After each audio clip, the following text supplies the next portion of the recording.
back to the GSMC Baseball Podcast, brought to you by the GSMC Sports Network. We have a great show for you today. First, we'll be covering that baseball is back. The first spring training game is happening today. It is on right now, actually, so we'll get to that shortly. We'll be talking about some updates live as well, so that should be exciting. We'll be talking about Mets ace Kodai Senga to the injured list and what that means for the team. Mitch Keller from the Pirates getting an extension. And some news around the league, including some free agent signings that happened today that are definitely notable. So, before we get to that, I would like to ask you to please like and follow the show.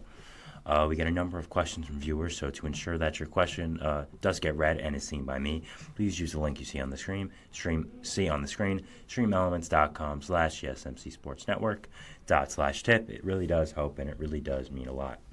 So now, after that, we'll get to our first segment here, which is, as you can see, that baseball is back. What else was I going to start with, huh? For the longest offseason I can imagine, that I can remember, finally baseball is back. Finally, the greatest sport in America is back on TV, and we're finally playing games again, so I'm really excited. So Padres-Dodgers is happening right now as we speak.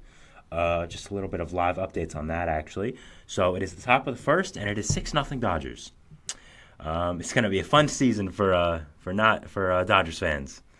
Wow, 6-0 already. So, and you may think, okay, well, Padres probably had some bum pitcher in who's just a non-prospect they wanted to see. Nope, they had Joe Musgrove in. So yeah, it's going to be a fun season for Dodgers fans. Let's just put it that way. Teoscar Hernandez, the new Dodgers addition, hit a ground rule double to clear the bases and get them on the board 3-0 originally. 2-0, sorry. Chris Owings hit a ground rule double as well. That made it 4-0. And Andy Pages just hit a RBI single. That scored 2, and it's now 6-0 with a man on first and 1 out with the 9 batter up. So that's a good start for the the Dodgers, I'd say. Not a good one for the Padres. So I think it's going to be a reflection of what goes on this season after what the Dodgers added. And remember, they don't have Freddie Freeman or Ohtani in the lineup today. So, yeah. It's going to be a fun season for Dodgers fans. Other than that, though, I just want to go over some things to watch. I was expecting the game to be much later at this point, but thankfully for me, it's only in the top of the first, so we can still talk about things to watch and things to look for. So first, we'll start off with the Padres, and the first thing for me is Xander Bogaerts and Ha-Seong Kim.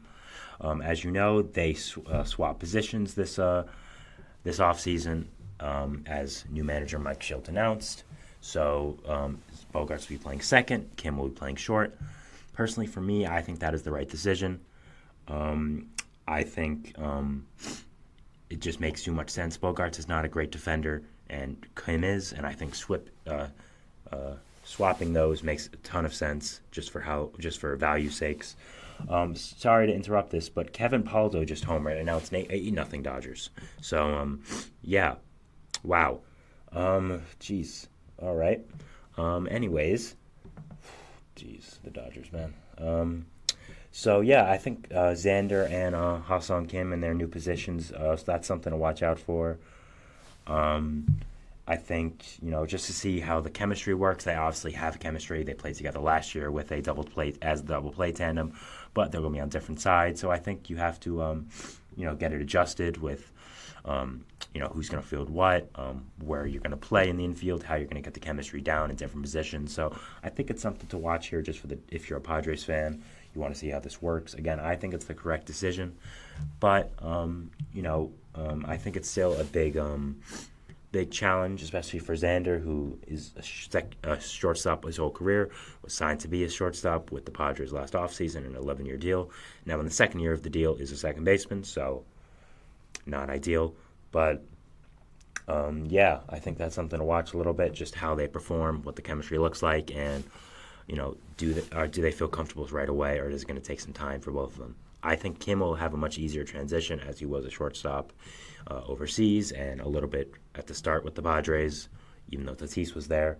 He has more experience there. Xander has some experience at second base, I believe, but not much. So I think it's going to be more of a challenge for him, and I also think it's kind of letting your ego a little bit as a player. When you're the shortstop, everything is to you. You're the captain of the infield. You make all the decisions. when you're second base, you're kind of the second guy. You're after the shortstop because the shortstop runs everything. So I think there's something to say about that a little bit. So, yeah, I think it's something to watch here if you're a Padres fan, if you're a baseball fan, just see how this works. It's kind of a do-or-die season for the Padres and for this core, and we'll see what happens with that. So, yeah. Next, for the Padres, I'm going to be watching Jackson Merrill. Jackson Merrill, I talked about him last episode, as well as a guy for an extension candidate for the National League. Jackson Merrill is one of the top prospects in baseball. He is a shortstop for the Padres. He's really, really good. He has a chance to make the opening day roster, and he is in the starting lineup today for the Padres, playing left field. I think he could see a lot of time at left field this year with Kim at short and Bogarts second, of course, as I stated. So, because he is more of a middle infield guy, but he has the flexibility to play in the outfield. And I think with your shortstop and second base position set, you're going to have to play him a lot more in the outfield. Next year, that's probably going to be different because Ha-Seong Kim is going to be a free agent, and I would assume if you can't sign him, you just have Jackson Merrill plug and play at short. But yeah, I think Merrill playing left field right now makes sense. They don't have many outfielders. They have Tatis, and they have Jerks and Profar and Jose Azocar, and that's kind of it. So they need more depth there, and if Merrill can prove to be a major league bat and major league ready in the outfield as well, I think it will be a big positive for the Padres. So I'm looking to see how Jackson Merrill plays and how he adjusts to playing left field as well. So, yeah, that's something to watch. Always want to watch. Spring training is mainly for watching young players and prospects like that. So I think watching a guy like Jackson Merrill play and see what happens. This is what spring training is about. It's what it's for. So I'm really interested to see what happens. The Padres finally got out of the first inning, so that's exciting if you're a Padres fan. So maybe they can mount a 8-run comeback. It's only the first inning, so you never know. The next thing I have on my list is for the Dodgers, and I kind of talked about it already, not planning on it, but I did. It was Teoscar Hernandez and his adjustment to his new team. Obviously, it started out pretty well, as in his first at-bat with the Dodgers in spring training. He had a ground rule double to clear the bases. So I think it's his Dodger tenure starting pretty well. But I do think it's something to watch. He is going to be playing the outfield, of course, with Ohtani as the DH. So you'll see how his defense is there, playing everyday outfield. He was kind of a DH/outfield guy with the Mariners, but mainly played DH. Also with the Blue Jays as well, where he was before this year's. So, yeah, I think it's just interesting to see what happens with Teoscar. What will his adjustment look like? How will he fit in the middle of that order? With guys like Mookie, like Freddie, like Ohtani, like Will Smith, Gavin Lux, Max Muncy. Just this Dodgers lineup is so stacked, and adding Teoscar Hernandez to it should just be unfair. But they did, so nothing we can do about it. So I think it's just you're gonna watch how Teoscar Hernandez is gonna play, and how he adjusts to being a Dodger and adjusting to his new team, new fan base, new city. All that is for a new player. So I think it's something to watch for the first game. Excuse me, sorry.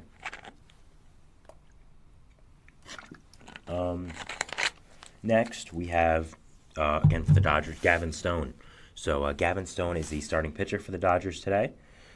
He is one of their top prospects, I guess, in a word. He's kind of an older prospect, but he still is a prospect technically. So I still think you have to count him in there. So he's starting today. We're going to see what he's going to do, see how he performs, see what his stuff's looking like. I think he's going to be a big part of the Dodgers' depth and what's going to go on with that. So I think that's something to look out for, just to see how he does pitch, how he does go about it in spring training, see if he can make the roster out of opening day. I assume he will, more probably as a bullpen guy, but the Dodgers have a lot of question marks in that rotation right now that people I don't think want to talk about. I mean, you have Yamamoto, who, of course, I think is going to be very, very good. I've talked about him multiple times, but it is his first season in the MLB, coming over from a completely different league. So I think there are going to be some growing pains at the start, possibly. And, you look at that. You look at Walker Buehler, who's coming off a year of no pitching at all because of Tommy John. Didn't pitch in the big leagues. You have James Paxton, who failed his physical and had to get a rework deal with the Dodgers, so there might be some injury risks that flare up there. You have Bobby Miller. You have Emmett Sheehan, who are both good players, good young players that I believe in. But at the same time, they are young players. They are rookies. So you have to see. You always going to be question marks there, especially with young players, with rookies, and how they're going to perform. So I think that's something to watch. And if there are some question mark or two, you have guys like Gavin Stone who are going to step up. Excuse me, play some big innings for you, pitch some big innings, pitch in high leverage situations. So I think that's something to watch here, just how Gavin Stone does perform, not only in this game, but spring training, and I think the whole spring training sphere and whole spring training experience as well. And I think this game, to start off, is a nice one. His first batter is Fernando Tatis, so that should be a nice wake-up call that off season's over and you're playing the big boys now. You're playing the real guys. So, it's something to watch here. He just struck him out. So there you go. Nice start for Gavin Stone. Nice start for Dodgers fans who have been wanting him to succeed. So we're going to talk about the season outlooks for both these teams. So first we have the Padres. I think the Padres are going to be okay. That's kind of it. They struggled a lot last year, but there was some unluckiness. They were some absurd number with they had I think they were the worst team in MLB history with runners in scoring position.